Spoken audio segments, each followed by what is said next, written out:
Мен Медетова Бақыт Қожагелдіқызы, Теміртау қаласының тілдерді дамыту орталығының қазақ тілі оқытушысымын.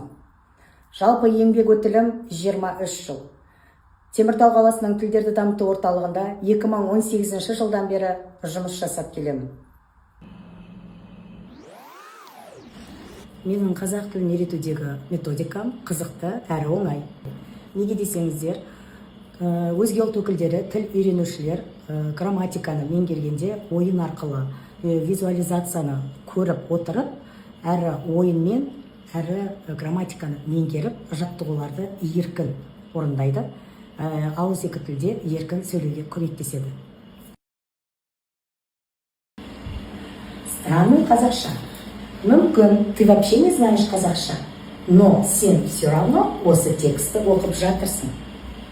Міне, осындай тексттер арқылы тіл үйренуші қазақ тілін тез меңгере алады. Бұл менің өзімнің методикамда жеңістікке жеткен әдіс.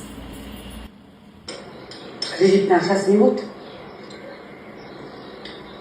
Сен қай кредитте тұрсың? Телефон ба, не машина? Бұл фильмдерді көрсетудегі мақсатым тіл үйренушілерге күнделікті өмірдегі кездесетін жағдаяттарды түсіндіру. Бұл жерде кейіпкерлердің айтқан әрбір сөзін біз қазақ тіліне аударамыз, талдаймыз.